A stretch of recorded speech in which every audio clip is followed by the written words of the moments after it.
You'll never want another blanket again. Ever since I got my Minky Couture, I can honestly say this is the best blanket ever. Soft, luxurious, like cuddling a cloud. They've got the biggest selection of colors, sizes, and patterns, plus the original Hugs blanket. A double-sided, stretchy, plush style that literally hugs you back. Minky Couture is female-owned and gives back by donating 30,000 mini Minkies to newborn ICUs every year. And now they're hooking listeners up with 50% off. Just use code SmallLakeCity at checkout at softminkyblankets.com or use the link in the show notes below. That's 50% off the best blanket ever. Salt Lake, it's finally happening. The first ever live recording of the Small Lake City podcast is going down at Flanker on Friday, September 19th at 8 p.m. You've listened, you've shared, and now you get to be part of the show. We're bringing the laughs, the stories, and a very special guest I can't wait to announce. Trust me, you're going to be pumped. And this isn't just a live podcast. After the show, the party keeps rolling with the after party at Flanker. So come for the pod, stay for the drinks, music, and good vibes. Hit the link in bio to RSVP, and I will see you there. Long story short, I ended up in New York working for Saturday Night Live. I said, I want to do the bottom of the bottom of the bottom of the job. My husband's Dominican, so we lived down in the Dominican Republic, and I did a lot of work with diabetes organizations down there. You know, the biggest problem in Utah with mental health, the biggest population that struggles with it are middle-aged white men in rural areas.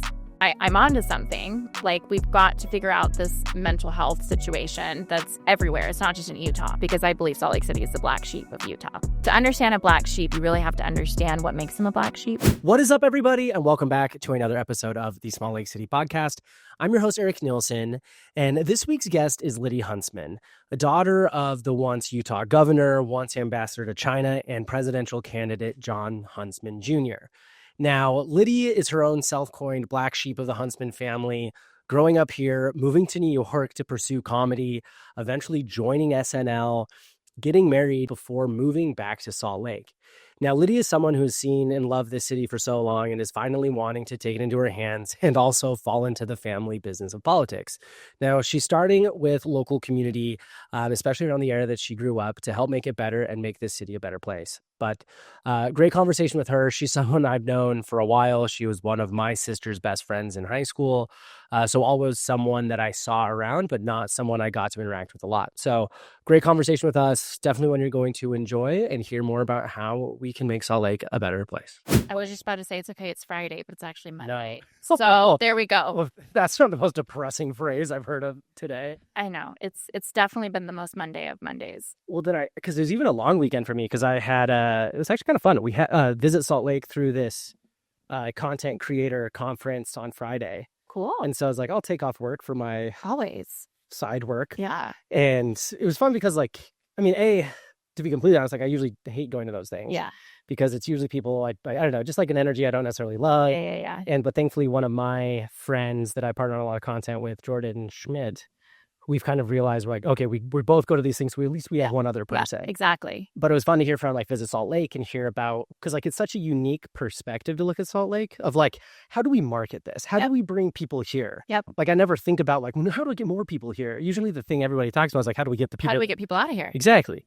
And so it was fun. Like, we talked about that, talked about some of the opportunities for content creators. Were you with Ryan? Is Ryan Mack, wasn't he doing Visit Salt Lake? Which is going to be the perfect segue into the 3 random, like, friends of siblings or friends from, like, East High specifically. Yeah. Okay. So, so Ryan Mack was there. Yeah. Because Ryan Mack, like, 6 months ago, DMs me on Instagram. He's like, hey, man, love everything you've been building. Yeah. And you probably don't remember. Like, of course I remember. Yeah. Like, yeah. And so, which is wild because, like, I also think, and we'll come back to that in a sec. Yeah. So I see Ryan DMs me and says, let's do this. We're having this thing. Would like you to come? I do. And I see him like, dude, I don't think I've seen you since, like, after my mission. Oh, yeah. At home, like, 14 years ago. Yeah.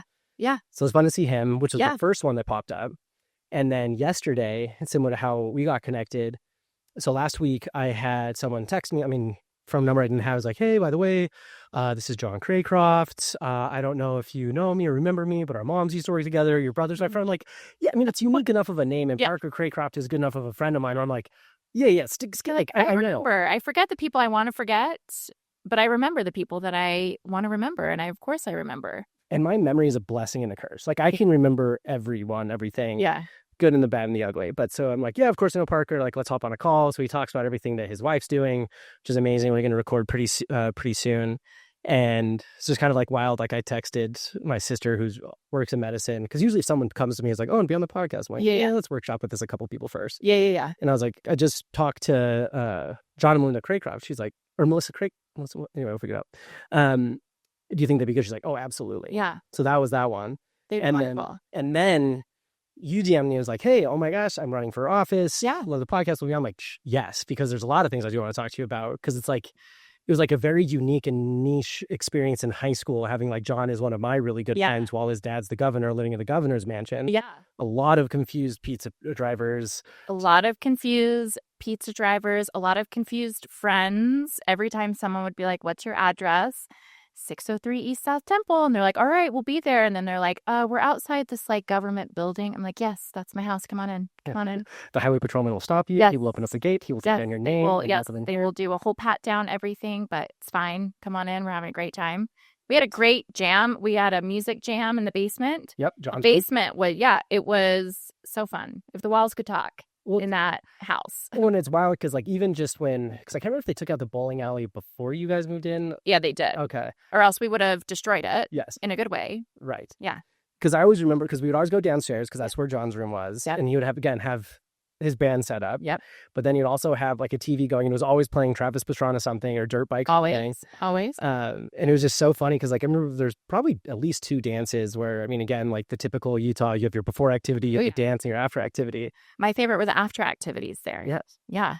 Yeah. I have a crazy story too about when we lived in the governor's mansion. This is so relatable. Let me just tell you, by the way. Just kidding. Well, we went to East, and that's when High School Musical was filming, the first one. And a couple of like my friends got to know some of like the backup dancers. And let me know if you need to pause. Just turn them on focus so that we're time we'll do our street. What's happening? No, we're good. But we met some of the backup dancers, and I'm like, oh, you guys should come have a dance party at the governor's mansion, right? Thinking I was so cool, whatever. My friends, this is before the movie came out. So did not blow up. They're like, oh, a Disney movie. And Disney movies are filmed here all the time. So it wasn't a big deal. And so I invited, all my friends. The only friend still to this day that shows up is Alicia too. Yes. I love her. And Tanner. But Alicia shows up. And all my other friends were like, oh, what are you guys doing? I'm like, I don't know. These people are going to come over and do a dance party. Well, all my friends ditched me. And I sat there with Alicia up in the ballroom in the governor's mansion while they did the entire High School Musical. It was Troy, Gabriella, all of them. They did my parents come home from an event and they're like, what the hell is going on? The house is shaking, right? Like the whole High School Musical, dance, like it was a whole performance. And I'm sitting there and I'm like, I just invited them over to like come and jam or like, and they literally did the entire High School Musical dance for me. I was like, well, it was very interesting. Yeah. But yes, that was an interesting time in my life. And the governor's mansion had a lot of really interesting events, I feel like that, especially Absolutely. For our age group, like my brother. And yeah, a lot of dances, a lot of sneaking out, a lot of, things I can't talk about in public, but all good. But no, but it was also fun because you were my stepsister, Becky Cannon, one of her really good friends in high school. We played basketball together. Exactly. Yep. And so I was very excited that you reached out. Yep. I think we had like if I was looking back at our message history, there was some other time that you'd reached out or replied to something stupid that I posted. But because I'm excited, because it's like, it's fun to see how, because again, John, good friend of mine. Yeah. He went up to the Pacific Northwest after school. Yep. I went up to the Pacific Northwest after school. Oh, okay. So we actually never met up just because of kind of where he was and I was. Yeah. He was on Whidbey. I was down in Seattle. Yeah. It was kind of very far. Very close, but far. Exactly. Yes. It's a drive. And so he's like one, because is he still down in Vegas? They just moved back up to Whidbey. Ah. Yeah. And I'm trying to recruit him to come back here after he's done with flying jets and all that. So we'll see. I don't know. Fingers crossed, right? I moved here to be closer to family, and everyone either died or left. So, here I am. Insulting. Sorry, I'm very dark with my humor, but it's how I cope. But I'm trying to recruit now family to come back because I love Salt Lake. Yeah. Yeah. And I'm the same way. I left and saw everybody leave, and then all of a sudden all of us came back. We're like, oh, yeah. all right, here we are. Then people the audacity to be like, listen, I still kind of need like a little bit more time. I actually had a lot of people when I moved back here, they were like, oh my gosh, you're moving back to Salt Lake or whatever. And I'm like, why would I not? When you have experienced other places, when you've been stripped of your community, familiarity, things like that, you come back to Salt Lake and you're like, I'm never leaving. Like, I'm never leaving. This is the greatest place in the world. And I will always say that to everyone I talk to, but that's really why I'm like back here, because I can't imagine being anywhere else. Yeah. Yeah. And it's fun too, because like there's been so many random parts of your family that have showed up in my life at random times. There's a lot of us. Like I remember it was in 7th or 8th grade, in between those, probably both. Like one of my best friends, Brad Weaver, got me back into tennis because I played when I was younger before Douglas was the JCC. And that's when my parents would drop me out there and be like, listen, have fun. We'll get back. And so I got back into it. And sure enough, we were probably like the younger people there. And lo and behold, one person there's like, hey, my name's Abby. Nice to meet you. Oh, yeah. So I was like, hi, Abby, my name's Eric. And then as high school came around, I was like, wait a minute. You're like, wait. You're my old tennis friend's little brother. He's like, oh, John. And, oh, yeah. She was our tennis star at East. Yeah. It's such a small world. And then one memory I have, and then we can get into the fun stuff, but I remember it was your dad's going away party before y'all moved to China. Did I just make that up? Yes. No, yeah. In 2009, I was in college, but that's when they left Utah. And so I get an invitation from John. He's like, hey, we're having a go away party. Like, come show up. And I don't realize it's like the family going away party. I think I was just John. So I show up in like ripped jean shorts, like a blazer and some sort of stupid shirt underneath. And I walked in and I was like, oh no. Oh no, I love it. But I'll never forget your dad because you're like, Eric, like, thanks for coming. Yeah. Looks me up and he's like, good to have you. And so I was like, hey, he would have been offended if you wore anything nicer than that. So you know what? You're always good with us with ripped jeans. But I mean, like your dad and his whole group of friends that they had in college, like all of his bandmates, I like that he has that aspect of him. Oh, yes, of course. And it's funny because when they're in town, they're always getting stopped and like, oh yeah, we went to Highland together. Everything is Highland. My mom still tells me about her tragic trauma, cheerleading stories that haunt her. And I'm like, oh my gosh, Highland. I mean, I went to East, so I don't know, but Highland seems like it had a lot going on at the time. Fair. Yeah. Those walls good time. But Liddy, I'm excited because I know the main thing that you're up to right now is making the decision to run for office and city council, especially, can't remember the number, but downtown Salt Lake. District 3. That's right. Someone actually texted me the other day who is a councilwoman. She's like, how do you feel about your council person? And I was like, who is Mike? It's you, right? She's like, no. I'm like, no. Then I don't know. But yeah. But because I know that you've been, I mean, obviously just your life in general has been surrounded by politics and entrenched in the world of it.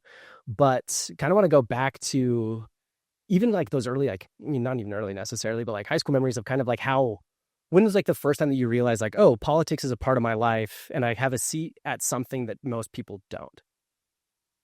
You know, I don't think I thought about that until recently. Okay. Because I was really, and I guess still am, we never go away, but I'm really the black sheep of my family. And so my trajectory of life has been very different than a lot of my siblings, where I was like, you know what? I love humor. I love the way that people connect through humor and teaching through humor. And so I said, you know what? I want to get into comedy. And I said, no one in my family would ever stoop that low to get into comedy, stand-up comedy. So, you know, I was like, no one will want me in politics. No one will want to do any. I'll just do, you know, have my own voice through comedy. And that's kind of where I wanted to find my own voice. But I guess now comedy is politics. Yeah. So here I am. Yeah, that Venn diagram just keeps getting right. I'm like, I just can't help it. I'm just passionate and I'm vocal and I'll ask the questions that nobody wants to ask. And I'm happy to do one. I'm happy to take one for the team. Yeah, I mean, and I also love that like kind of part of life and not life, but like the world we're in where we kind of went through these like late 2010s where everything had to be perfectly curated. Yep. Everything had to be beautiful. And you open up Instagram and everything is amazing and blah, blah, blah, blah, blah. But now we've reached this time of life, whether it's like just what the world has done to us. Well, it's rare to have authenticity. Yes. And I think people are craving authenticity and real connection. And I think that's where you see a lot of the issues that we're dealing with, and not just in Salt Lake City, but I think in our country. It's the lack of connection, right? Authenticity. And I think social media plays a lot into that of how we should be looking, especially in Utah. Women here especially have a lot of things that we feel like we have to keep up with. Yeah. Perfectionism. Yeah, it's entrenched in the culture, and I mean, it's an easily identifiable physical representation of that. Yes. Yes. Because like even with, I mean, I hate to talk about good old Love Island, but like Love Love Island. when Vanna comes on and they're like 21 years old from Utah, you're like, I mean, all right. yeah. Yeah. But you know what's so crazy is that I was telling someone today, I was like, if you want to really understand the heart of Utah, which I believe is Salt Lake City, it is. Salt Lake City, I identify so much with Salt Lake City because I believe Salt Lake City is the black sheep of Utah. And if you, to understand a black sheep, you really have to understand what makes them a black sheep, right? Like the background of it and the culture and the things and the experiences. And I think that Salt Lake City is the black sheep of Utah. Totally. And it's kind of always been that way. And that's why I find it so fascinating here in Salt Lake, because I identify as being a black sheep and beating to my own drum, and but also having that strong community sense, which is so special about Salt Lake. I mean, we haven't seen each other in so long, but we still have like a connection because we are a part of this bigger community here. That I think it's what life is all about.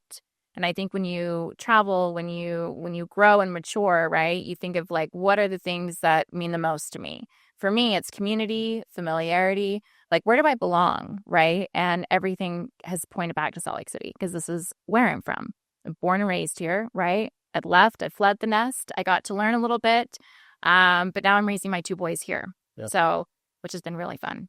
No, exciting. I totally get it too, because I was the same person that I mean, I was definitely the black sheep of my family. Yeah. And all I wanted to do was leave, yep. which ironically ended up in a mission in Washington, and then came back and then left, lived in Seattle for a few years, but then came back. And even then I was like, I just don't know. Still, do I want to buy a house? I want to do this. And like, I mean, lived in a van for 6 months, 36 states, 6 months later. And I was like, I'm actually very excited to go home now. Yeah. Because I can see, just all the life experiences. And again, like I always joke that I'm a Salt Lake citizen. I'm not a Utahn, because the further I get away from Salt Lake, I'm like, love this for you, but like my people are kind of back there. Yeah. I don't go past 21st South. So yeah. Me and you both. But try not to. No, I'm just kidding. But like, yeah, I feel very identified as Salt Lake City. Like it's just, and I think we're kind of a rare breed. And I didn't realize that until I moved back, because everyone's like, where are you from? I'm like, Salt Lake. They're like, I know, but like what part? Like Murray, West Valley, Holiday. I'm like, Salt Lake, like downtown. They're like, I've never met anyone that grew up in downtown. I'm like, oh, I guess I'm a rarity, but I'll take it. I take a picture. Yeah. Because I'm the same way. Like I've been involved a lot with some like different communities that I typically don't. So my girlfriend's very involved in the running community. Okay. So I've been going to run clubs. I've been going to like all of these different things. And it's wild because I introduce myself like, oh, where are you from? Like from here. They're like, wait, like really? They're like, where? Like, yeah, like Salt, like I there and then there. Yeah. And they're like, no way, like we never meet anybody. Yeah. This never happens. We're like creatures that like are, I don't know. We need to get out more, I guess. Yeah, we're lost of us dying to breathe. So you lean into the black sheep of the family. Like I'm going into comedy, whether you guys like it or not. Yeah. I mean, what did that look like? I mean, did you go, New York, LA, one of the hubs? I was in New York. Okay. And so my comedy, so when my dad ran for president in 2012, right when I was graduating from college, right when Twitter came out. And I've always been very into like new tech and more storytelling. And so I thought, what is a way, because I think politics, I just think it's so lame, right? Like, how do you get someone who has no business being in politics interested in politics? Yeah. Because as Americans, we all need to be involved in politics. But it's how do you like tell that story? So I used the medium of Twitter, and I started John 2012 Girls, which was my 2 older sisters and myself. That's right. I forgot it was already. But I was the one that was, behind the scenes and, said a little something about Mitt Romney. The next day I'm on the Today Show. I'm like, oh shit. Like I probably should I need to like go be in a closet or something. I don't know. Anyway, so going through this, we got and then we did the smoking video. So back in 2012, there was this big smoking commercial of Herman Cain's campaign manager where he was smoking a cigarette and he blew it in front of the camera. And it was like this very dramatic. It was like one of these, you're like, this is a parody. Like, this is not a real.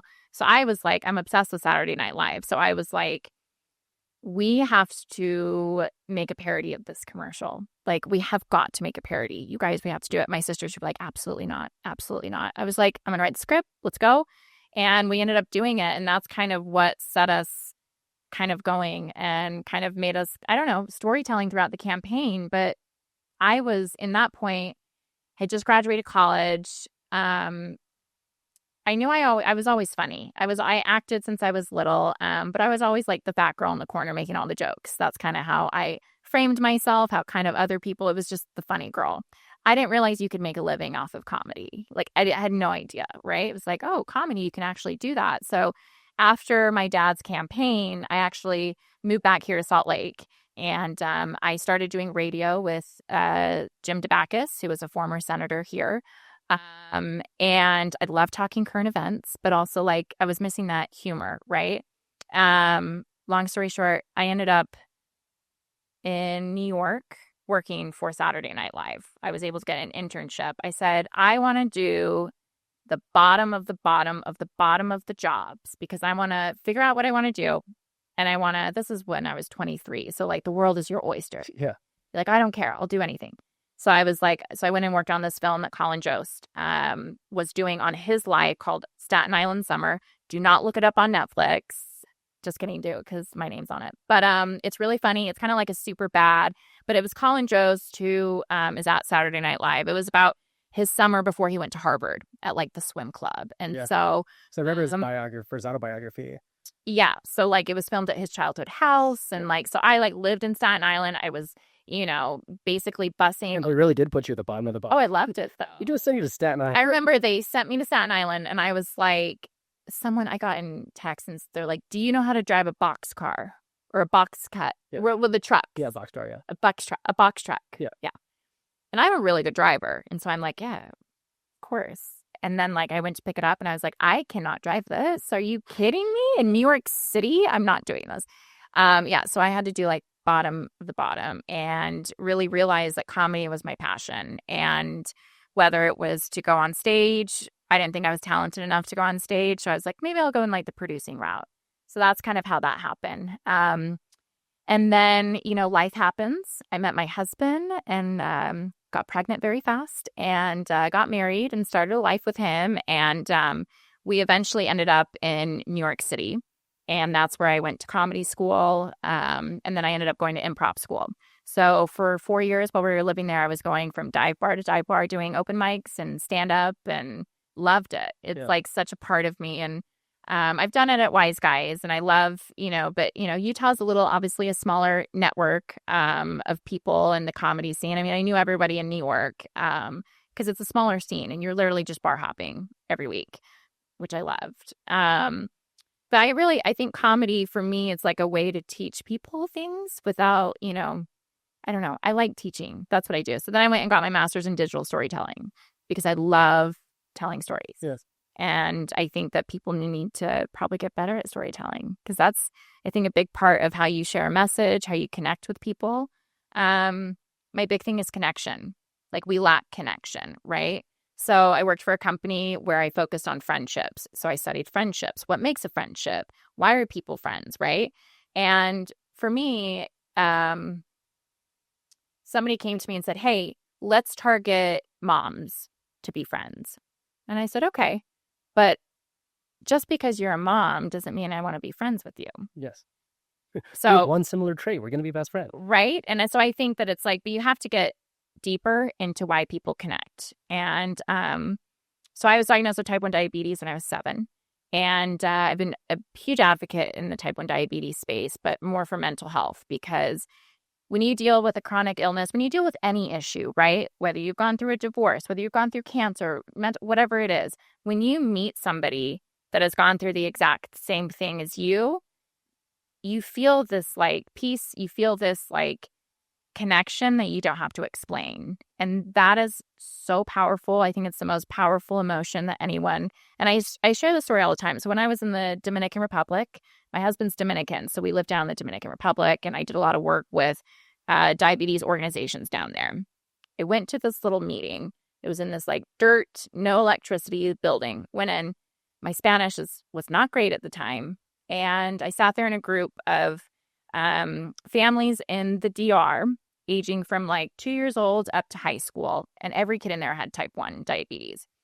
And I got up and I started crying and I had to like leave the room. And the CEO was like, or the head of the organization was like, "Are you okay? What's going on?" I was like, I may not understand what they're saying, but I hear them. Like I know what they're, so it's like when you've experienced that type of connection, it just makes you more passionate to have other people experience that type of connection. Because I think that's really what heals. And so for me, that's kind of storytelling, comedy. I think that, comedy is a great way to share. Like for me, comedy is a way for me to have my own voice and to share my story the way that I want to. I don't want other people to share my story. I wanted myself to tell it. And so, yeah, that's kind of, I don't know, I could talk all day about comedy and different things. Like, yeah. Same. Because comedy is a way of just like disarming people in general. It's like, you like wine and dine them, get them all ready. And then you're like, by the way, bam, emotional punch, bam, political message, bam, like whatever it could be. Yeah. And like, I even remember, one of my favorite comedy sketch, well, not comedy sketches, stand-up routines of all time is Killing Him Softly by Dave Chappelle. Yes. And it's wild because he talks a lot in there about like police brutality. Yeah. And then I remember like as police brutality became a lot more valid later in life, I was like, wait a minute, we've been talking about this for a long time. See, I think Chappelle's one of my favorite comedians because he brings in like current events and my favorite type of comedy is when you're able to talk about current events, real issues in a way that people can understand it. And it's lighthearted, right? Because a lot of the times no one wants to talk about serious things. So how do you take a serious subject and make it lighthearted? And that's why I love on SNL when they do the news and current events, because it's like, yeah, that would have been my dream job because I'm a connoisseur of current events. Love current events. Could talk about anything current events. Love it. But I think comedy is a way to make it lighthearted. Yeah. And I like that type of news because news gets so like dark and yeah, I just think we need more comedy. We need more humor in the world. And if I can help people get more involved in comedy, yeah, I love it. Too. Yeah. Yeah. We got to get you to do open mic. Because like, here's the thing about me is like, you meet a lot of people and they're like, I'm scared of public speaking, scared of audiences. No. Yeah. Give me a mic. I'll talk about something. As long as you don't turn it off, I'll keep going. Even turn it off, I'll probably start yelling anyway. I feel my most alive on stage and I'm more of like an introvert. I do very well like one-on-one, but I do the best on stage, which is really, people are like, I find that so interesting that you feel most confident on stage, but may have more anxiety in like social spaces, right? Or with a lot of people. And I don't know, I just feel free and I feel like it's a non-judgmental zone. And that's why I love comedy because it's like you get up, I say it's an AA meeting, but no one is sober. Yes. That's what an open mic is. And I love it because everyone's up there trying their best, putting themselves out there. And really what comedy is, it's people's insecurities. Mm-hmm.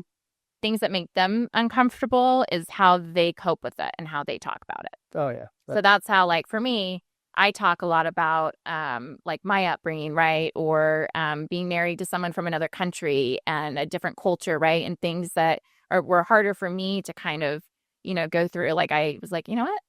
I'm going to put comedy in and just make it and heal it. And, like, that's kind of how I heal. It gives you like an interesting back channel of how to like champion it as well. Yeah. Because like if you can laugh at you can make other people laugh at it. All of a sudden, like even if you laugh at anything, yep, it's almost like I don't know why my brain has been going to Harry Potter metaphors recently, but it's like it's all those commercials. It's like the Bogart in Harry Potter. Like it becomes the thing you're scared of the most. Yep. But then you turn it into like the thing that you laugh at the most, and all of a sudden it's not this like daunting thing anymore. Because like I'm in a similar way. Like I will always make fun of. Anxiety, depression, mental health, being the chubby kid in high school. Anything really. Wait, sounds like we have the exact same problems as she. Exactly. But, what was I going to say? I was going to say is, and it's like wild with me, and I don't know if you agree or not, because it's either one or the other. But like the thought of walking up onto a stage and there's 10 seats and it's 10 people I know very well, pass. No, thank you. Not doing it. Yeah. But if it's like 100 or 1,000 people that I don't know, all of a sudden, like there is no individuality anymore. That's so funny. It's just like a group. I get people all the time. They're like, invite me to stand up or whatever. And I'm like, yeah, but I'm like such a perfectionist, right? Like I'd rather like strangers judge me and not laugh for me than my like own friends or loved ones. Or like I brought my mom to like some dingy dark. Yeah. It was like one of the worst open mics I'd ever been at. I was like, oh my gosh, we probably should like admit some of these people. Like, it was like really bad. And my mom's like, why are you like, why do you do this? I'm Liddy, like, do you need money? Are you okay? she's like, Think twice if you need us to breastfeed. I was like, Mom, because everybody is accepted here. Yes. I said, it doesn't matter. I said, I've always wanted to feel connected, growing up, just being different, having diabetes, looking differently, having to deal with different struggles than other people, other peers. Like, for me, comedy is like my outlet. It's like my way to heal from that and to show that you're, I don't know, different. I love it. Yeah. But yeah, we're going to get you to do open mic. I know. I need to just like block off a Wednesday and just go with Yeah. the line at Wise Guys. Yeah. I'll do it. I'll go with you. I'll tell you. Yes, we'll go do it. Honestly, I might. What you count with that? Yeah. So I mean, that's such a unique experience because again, like you have this experience growing up in here, Federal Heights. You go to New York to kind of chase your own dream, do your own thing, and then you end up at the Dominican Republic. Yeah. I mean, how did that change your course of life? Because again, because I assume you met your husband in New York. So my husband and I both went to college at University of Pennsylvania in Philadelphia. Okay. And he was 2 years older than me. So I did not meet him until a year after I'd graduated at homecoming. So we did not know each other, but our friends, like we had similar friend groups. So he wasn't like a total stranger. And we connected, and he was from the Dominican Republic. And I always was like, ugh, I do not want to date anybody in politics. Get me away from politics. God has his jokes because I married someone in politics, but in another country. Got it. So my husband is very involved, or at least he was. So I met him in Philly. Then we were in D.C. where I had my first son, moved to the Dominican Republic. And then he was vice consul for the Dominican Republic in New York, which was a big role because the largest Hispanic group in New York are Dominicans and Puerto Ricans. Yeah. Like 1.4 million Dominicans. It's funny because you think in New York, coming from here, there are no Dominicans here. It's maybe like 7,000 Dominicans in Utah. But in New York, there are no Mexicans. And that's, I think, people realize, they're like, oh, well, you're like, no, everyone around they're Dominican. Yeah. And it's such a beautiful culture. And my kids, are bilingual, and we're sharing this beautiful bicultural life. And so my husband, he's out of politics now. But yeah, so kind of, we lived in the DR, and there was just, I was aching to come home. I needed to come home. And so I came home almost 4 years ago, moved back. Cool. Yeah. And it's been amazing since. Yeah. Yeah. There's because so on topic of one of your past roles and bringing Hispanic people in New York together. So Tanner too. Yeah. One of my good friends who was once upon a time on a Bumble advertisement. Maybe I knew someone that did that for him. It might have been someone. And because it's funny, like because I went to Spanish-speaking mission in Washington. Okay. Everybody's Mexican. Yep. Then I go visit him in New York. No one's Mexican. You can't understand their Spanish. Whatever. It's like they have a mouthful of marbles. Yeah, it's very fast, and it's a very Dominican Spanish, because I've tried to do like Duolingo. I've tried to do like private classes, whatever, and it's like very Spanish. Dominicans have it's a whole other type of language, totally. Which I love. And now I usually go to Florida once a month-ish for a day job, and go talk to a bunch of Cubans. Like, very, very different in dialects and everything. Very different, yes. So you make your way back to Utah after a couple different stops along the way. I mean, was your goal? Because again, I like how you have these like parts of like, all right, I'm getting away from here. I don't want to do politics. I hate this life of politics. My husband. Never say never. Never marry anybody in politics. This is why I do comedy, because my life is a joke. Hey, us. Not a bad one. I'd rather laugh through life than like be angry, be like stoic through life, or be like my husband's stoic. That's why I have to bring the comedy. No, my husband's very funny, but yes. But so you come here, and eventually, I mean, walk me through that logical path of how you're like, you know what, time to join the family biz. Family's everything to me, everything. And a big reason of moving back is that I feel like we have to give back to what raised us. Yeah. And my grandparents were at their end of life, and nobody was really living here. And so I just felt that there was something bigger in Salt Lake for me to come back. And so I was their caretaker for probably a year and a half. And so I was really just dedicated to coming back, right? I was aching for this we'd have so many conversations because the Dominican culture is so beautiful, right? Like Dominicans can meet anywhere in the world and they get together. They have the same language, right? Same music, culture, everything. And I was really like, what is my culture? Like, what is my identity? Like, where am I from? I feel like I've been all over the place, and looking at moving at other places, Miami or wherever, it's like, okay, where do we live? Where do we send our kids to school? Who's our community? Where's our family? And it really was like, you know what, Salt Lake City, that is the only place for me. Like, that is the only place I belong. And so we really made the jump. And it's been a wild ride so far. I never thought I would be where I am today, but it's kind of crazy how I feel like my path kind of put me exactly here. Yeah. So it's been fun. But it's been really exciting to move back here, right? Like growing up while the city's also growing up. And it's kind of interesting. Like we've talked about, you come back and now our friends are running the show. So I have, friends now that are doctors here, friends that are teachers, friends that are doing local business, right? In politics, all over the place. And you're like, oh, wow, I'm part of something. Like we're doing something. And Salt Lake is just, I feel like it's on the cusp of something really big. And I think that's why it's so exciting to live here right now. I agree. Like, especially when I was in the van, like it was weird to go through, like some hyperbolic places, but like Western Texas or like upstate New York or parts of Pennsylvania. You're like, it's not looking good here. Yeah. And you can tell there's been better days. Yeah. And you want to be like, hey, it's going to shape up. You're like, I have no idea how it's going to shape up. Actually, good luck. Yeah. And you see how many people are emigrating from like, Midwest, other places, and being like, oh, like Salt Lake, obviously. Yeah. And so it's interesting to talk to people of like, oh, well, what brought you here? And all of a sudden you have this great appreciation for like, grew up in Ohio. We didn't have mountains and now I get to look at them every day. Yeah. Yeah. Or I grew up in a place where all there was to do was farm. And now I can actually go to a place where there's, diverse jobs and opportunity. And ski in 30 minutes. Yeah. Like, it's so unique. And I could get like, and also nowhere is perfect. Nowhere is perfect. I say this all the time. Nowhere is perfect. But I think Salt Lake, from the rest of the places that are, other options or whatever, Salt Lake is very unique. And once you live here and you're here, you realize how unique it is. And I'm just happy to be part of the community, to be honest. And I'm really looking forward to helping, whether it's in the private sector or public sector, helping change. Like I want to be part of this next chapter for Salt Lake City. Totally. Because I've seen it through, it's like your sister. I've seen it through every stage. As long as I've been born, right? But I've seen it through good. I've seen it through bad. I've seen it through scary times. And I want to be able to help preserve it. I think that's really like coming back to Salt Lake. You're like, okay, I know what it has been. I know what it can be. And I want to be a part of that process. And so I think that's been a real reason why not get involved, right? Like it's the most American thing you can do. Exactly. And there's like always this voice of like, oh, well, I can't do it, or someone else will take it. And another Harry Potter metaphor.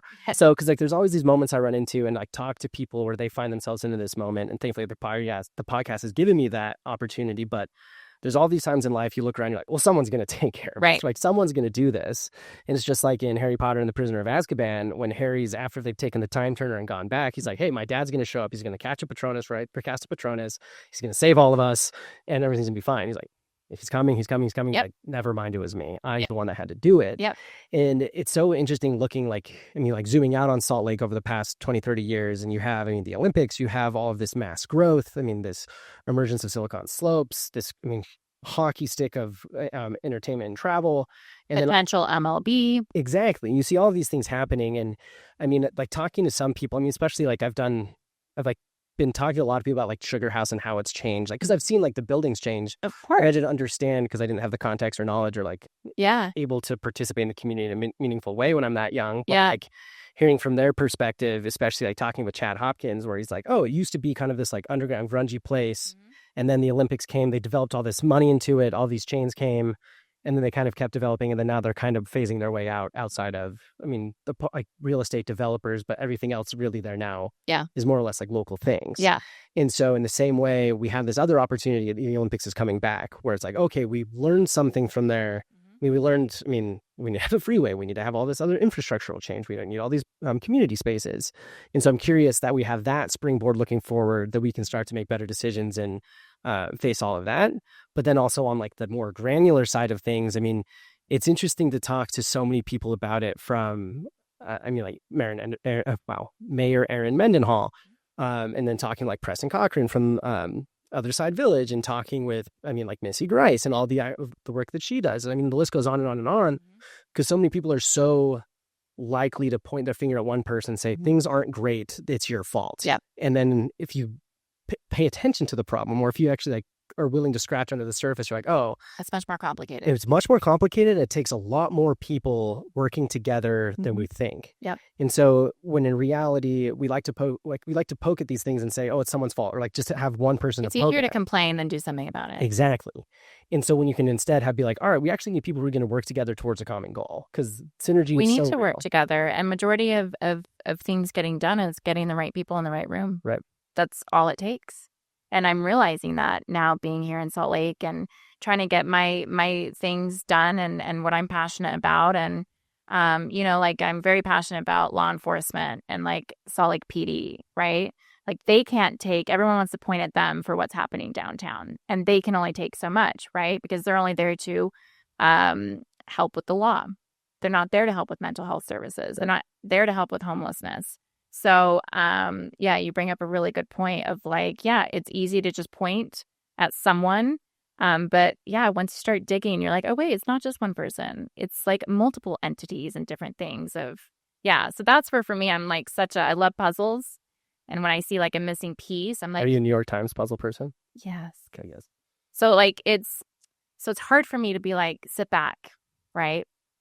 And be like, when I'm like, oh, wait, I actually feel like I can do something. I feel like I can help make things better, just given my lived experience. And I think a big part of leadership within Utah is we need to have more diversity in lived experiences in leadership, right? Like you can't have leadership that all thinks the same way.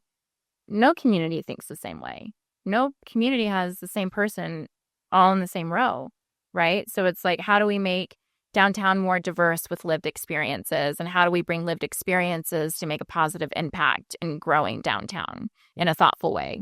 Yeah. So, no, I will always be a big believer in diversity and everything, because like there's one place I worked, and I won't name them just because they suck, but Cicero Group, they were terrible. Just kidding, I won't blink it out, but because there was a guy it was a very conservative place, a very like LDS heavy place.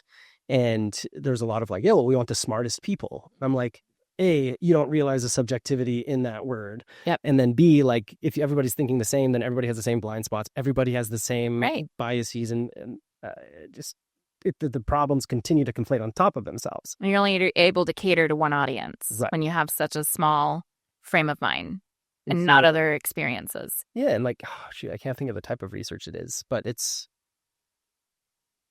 maybe it'll come to me, maybe it won't. But like essentially it's a market research way of gaining different messages towards people or solutions to be had. Okay. And so it's not, you don't want all of the messages to be the same thing and have this like essentially instead of a Venn diagram, everything overlaps, but instead you want everything to be as mutually exclusive and collectively exhaustive as possible. Right. Because again, the more they overlap, the more biases that are there, the more same kind of thoughts, consciousness, background, cultures, whatever they could be. But if everybody brings something unique, then that's when all of like the power in numbers comes out, because everybody brings someone unique to the table. That's why New York City is one of the greatest cities besides Salt Lake. Yeah. Because you have, it's Ellis Island. You have how many cultures, how many languages, how many people from different lived experiences where you're able to shape this type of vibrant city, which I definitely see Salt Lake in the future being like that. Yeah. Has every reason to be successful. And it's like, one thing I think about a lot is kind of like the peaks and valleys of like American history. Good example, Detroit used to be our capital, richest city, the richest city in the world. Yeah. And then it's not looking good anymore. That's why local politics is so important. Exactly. And so we like zooming out to like the United States. You look at the cities that have been, tertiary cities, secondary cities, and primary cities, and it's always kind of had this ebb and flow. Yep. And then I look now and I'm like, Salt Lake is pretty poised to like just continue to go up that list. People keep moving here. People keep staying here. And I could talk about that ad nauseum. But again, like we don't want to have growing pains that we've seen in the past. We want to continue to grow to be a place that people feel welcomed here, and have some sort of desire to be here, and again, less of those bad reasons and more of Yeah. those good reasons, because again, when you put it head to head with most places, is going to win. But when you think about, I mean, again, this new chapter that you're facing with, I mean, outside of, like you mentioned, I mean, the police department and making sure that they have the tools that they need to. I mean, what other things are you passionate about bringing center stage? So my biggest thing that I'm passionate about, the thing that I wake up at 2 a.m. and I'm like, I've got to figure this out. Working with Salt Lake PD and then also working with mental health on like my family side, I've kind of seen there's a massive gap between law enforcement and mental health. Yes. When I was like grieving my grandparents, I got into, we all get into different grieving methods. I started listening to police scanners. So that's when and I still do today. Every day I will turn on for 5. I just like to understand what's going on. But I started understanding patterns with the 911 calls. 40% are mental health calls. So why are we not, what are we doing about that? Because you're wasting law enforcement that they're only trained to detain. They're not trained to de-escalate. Mm-hmm. Where 40% of a call or of mental health or a problem, we should really focus on that problem. And so what I dream about and think about, and really the big reason why I'm running, is I want to figure out how do we get the first mental health task force with downtown, because public safety needs to include mental health. I've gone out with 4th Street Clinic and have, spent time with unsheltered and have understand that majority of them are very complicated. Each one has such a different story, right? There's a lot of populations we don't understand with the unsheltered. 40% are sexual offenders. What do you do with them? They can't get jobs. They can't get houses. So there's so many layers, right, to the problems that we're dealing with. I just see a revolving door, and my goal, however I get there, is to stop that revolving door. How do we get it so that people can get help, right? And really help. And it's like a full transformative thing. So I think mental health is my biggest passion. I'm really working, hopefully, right now on 988. I really think, so 988 is a mental health 911. So 5,000 calls from 911 had to be diverted to 988. They're the ones that you can call or text for mental health. And, the biggest problem in Utah with mental health, the biggest population that struggles with it are middle-aged white men in rural areas. So it's how do you get to them, right? So I think 50% of dealing with mental health is first education. Second is resources and how to get to them, right? So my big push is how do we get people to understand in the rural areas what 988 is? 988 can save your life. Call or text it. How do we get that information? So for me, it's education. I really want to just teach and help people with resources. So my family, we just opened up the Huntsman Mental Health Crisis Center in South Salt Lake, which is a step in a very positive direction, especially when it comes to law enforcement and mental health. So, for example, law enforcement picks up somebody and they take him to the hospital. They have to wait 4 or 5 hours at the hospital ER room. So that's 4 or 5 hours of this police officer not on the streets, not helping, right? Where at Huntsman Crisis, we now have a receiving center where cops, ambulance, they come, they drop off somebody that needs help. They can get a coffee, turn around in 5 minutes and go back to their job. So it's how do we figure out programs, right, to help? Yeah. Whether it's through the budget, whether it's are we funding the right programs, right? So that's where I'm curious. So that's where I'm you know what? I'm just going to run because I feel I'm onto something. We've got to figure out this mental health situation that's everywhere. It's not just in Utah. It's an epidemic everywhere. And there's no reason why Utah, should be last place when it comes to dealing with homeless, when it comes to dealing with affordable housing, when it comes to mental health. So yeah, that's really is my passion. If I could change anything, if that's what it would be, changing how law enforcement views mental health. And then also the stigma of mental health. Yeah. That's really what I dream about, what I talk about in my sleep. I'm talking to everyone about it. That's really my passion. Yeah. No, I mean, thank you, because it is, mental health will always be something that's been very important in my life. Like I've always been someone who's struggled with mostly anxiety, but there's always been depression in different parts of my life. And like really, like in anybody who I talk to who like feels like they're beating their head against the wall or feel like they just can't, like they're just being held back and they don't know why. They're always like, what do you, like Eric, what should I do? Like therapy, go to therapy. Yeah. Because you can tell, like sometimes you can't see your own blinders until it's too late. Exactly. Yeah.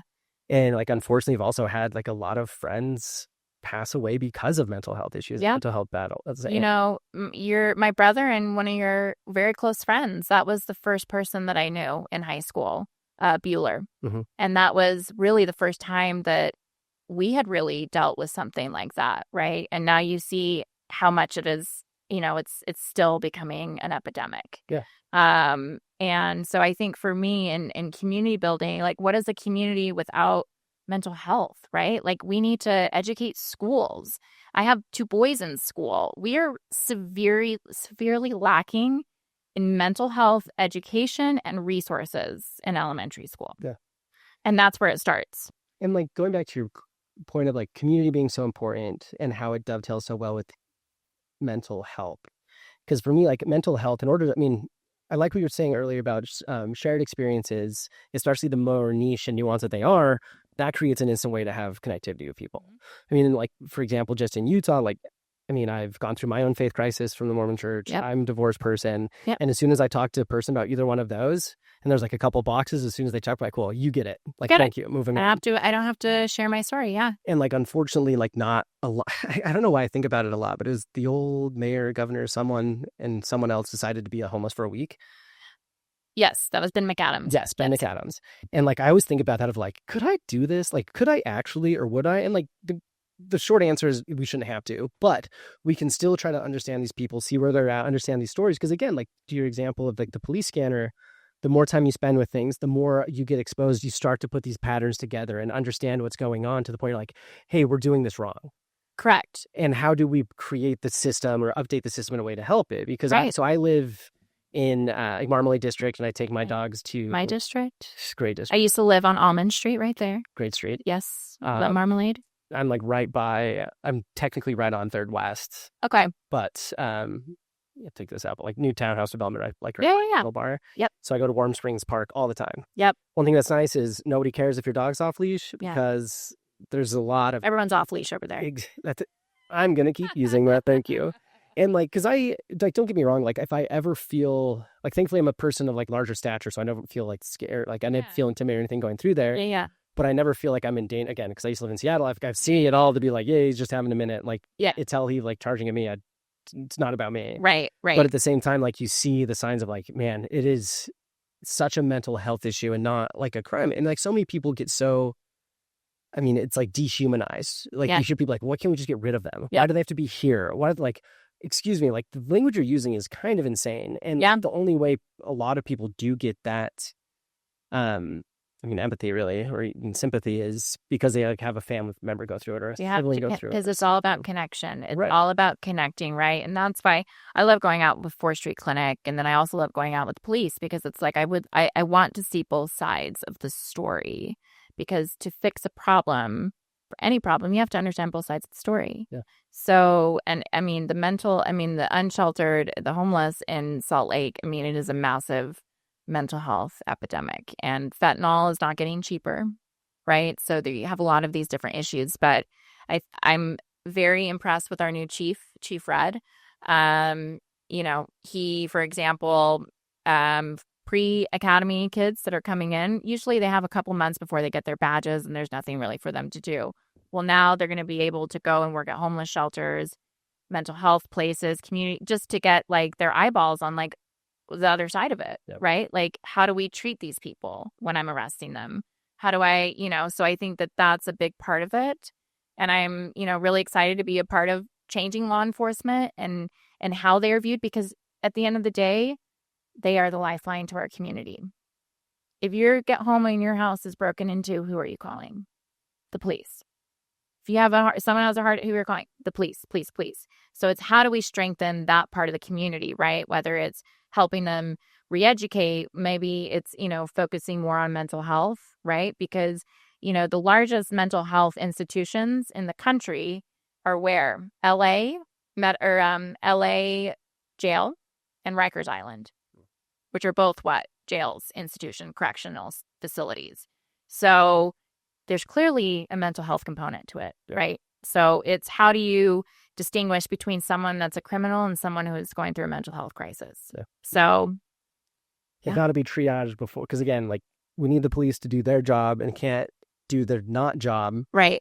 But we need to figure out what that other side of the job is and how do we create a system around it. Because like I'm a big, like one, I don't want to call it necessarily a pet peeve, but like one thing that bothers me is like when people are like, oh, I can never talk about my mental health. And you're like, oh, I don't never tell someone I have a therapist. I'm like, listen, if we're trying to get over these stigmas, how do you think this is going to change? It's just going to magically wake up one day and they'll be like, hey, by the way, like. See, I'm very open about all of my, struggles and things. And that's, I've been very passionate about, mental health with people with chronic illnesses, specifically type 1 diabetes, because it is something that it's a marathon that you can't get out of. Yep. And it's just a fight every day. And I remember when I was, when was it? 16 years old, I went to my parents and I was done. And I said, listen, I'm not taking another shot tomorrow. I am not taking, you guys can't force me. Like, I'm done. Been doing this for 10 years. I'm coming up on 30 now, but this was back then. And that was really, I think I kind of understood mental health before mental health was a name, right? Yeah. Like I had a lot of like sick days, but those today would be mental health days. And really a part of healing my anxieties and mental health with a chronic illness was to give back. And that's a big part, I think, of mental health is giving back. So like for me, I created a national program where when you're first diagnosed with diabetes as a child, you're given a bag called the Bag of Hope. And it shows you like, you can do this. And it's delivered, before HIPAA, it was delivered by another type 1 diabetic. So that connection that I talked about earlier of like walking in somewhere, not having to explain yourself, but you have that deep connection. You're like, you get it. You get it. That is the key to healing, right? So that's kind of my dream, is to kind of create that type of connection and philosophy in life into healing. So it's like if you were to bring someone off the streets and just connect them with someone or connect them to healing, and everyone's very individualized. So I just feel like that's what people are missing, is the connection. Yeah. And feeling understood. And it's that individuality behind it. Because like so much of the world is trying to find like, oh, what's the silver bullet? What's the solution? What does everybody have to do? Everybody's just, well, what do I do next? Tell me what to do. Yeah. It's like, well, it's actually a lot more personal than that. Yeah. And to try to think that everything is solved in the same way is silly. Yeah. And so the more, again, personality, individuality that you can get at that level of just having someone sit with them, be like, listen, that's one thing I actually really appreciate about the Other Side Academy is I'm obsessed with it. I think the best program running right now in Salt Lake City is The Other Side. Yes. I think that their work, I think they're going to take over Salt Lake in a good way. And it's fun too to talk with them about how other cities and communities reach out and like, hey, how do we do this? Like, yeah. We're on a plane tomorrow. We'll come walk you through our playbook. It's brilliant. Yeah. Their programming is brilliant. And that is the connection though, right? You're giving people a purpose. Yeah. You're giving people another lease on life. And I think that people that have been incarcerated, a lot of them make mistakes in their early youth or whatever, and they want a second chance. They want to be able to give back. And I think that, we need 20 more programs like that to help. Yeah. And people just need a purpose at the end of the day. So, totally. Yeah. Especially someone says, I've done this, you can do this. Oh, yeah. People who, again, like the other side is the private sector coming in and helping with the public sector and creating. But that's a community. You need both sides. And that's why they're killing it. Yeah. Ugh. I love them. So Liddy, this has been great. You're someone who I always like, because I was a freshman and you were a senior. And your friends are like my older sister. I would see you be like, oh, like that's John's older sister, Abby's little sister. Yeah. And the middle child. Yes. But it was fun to just, sit down and chat and hear about all the fun things that you're doing. It's so fun. And I will say, like, the best part about moving back is just reconnecting with people that you've just known for a long time. So that's Salt Lake City. Amen. But want to end with the 2 questions I always ask everybody at the end of each episode. Number 1, if you could have someone on the Salt Lake City podcast and hear more about their story and what they're up to, who would you want to hear from? Oh, that's a good question. I'm a really big fan of Jabba Joe's. Yes. And I find those brothers fascinating. Okay. Like they need a show. I'm always like, you guys need like an office show, like a coffee comedy. Like it's hysterical. Yeah, I think they would be fascinating. They've been around for so long. And yeah, I love their coffee. So I think they would be a great story of how they built their empire of Java Joe's. Yeah. Big fan of Java Joe's. I used to, so when I got divorced and moved back to like down to Salt Lake, which was like right in like our Yale area, I would go by Java Joe's. So I golf in the morning, and if I shoot well enough playing golf, and I would go get my frap from Java Joe's and be like my little trophy, and I go home. So yeah, they're my therapist too there. I love all the girls. They like are now my friends, and yeah, I'm a Java Joe's girl. So I'm about it. Yeah. And then lastly, if people want to find out more information about you, the organizations you support and create, or more about your political ticket, where's the best place to find the information? So right now, my biggest fight right now is city council. And so you can find more information on electliddy, LIDDY.com. And it'll share more about my story and, my beliefs and things that I hope for this city. Deal. Yeah. Liddy, it's been great. Thank you so much. Thank you. So fun to see you tackle these problems. It means, not so much, not just to us, but to everybody. Yeah. Well, it's a community effort. So I'm just happy to be a part of it. Deal. Yeah. Thank you. Thank you. Ugh.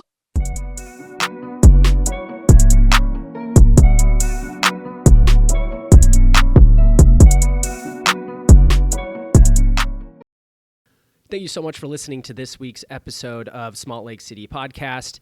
Don't forget to like, follow, review, subscribe, and share this episode with your friends. And we'll catch you next week. We'll see you there.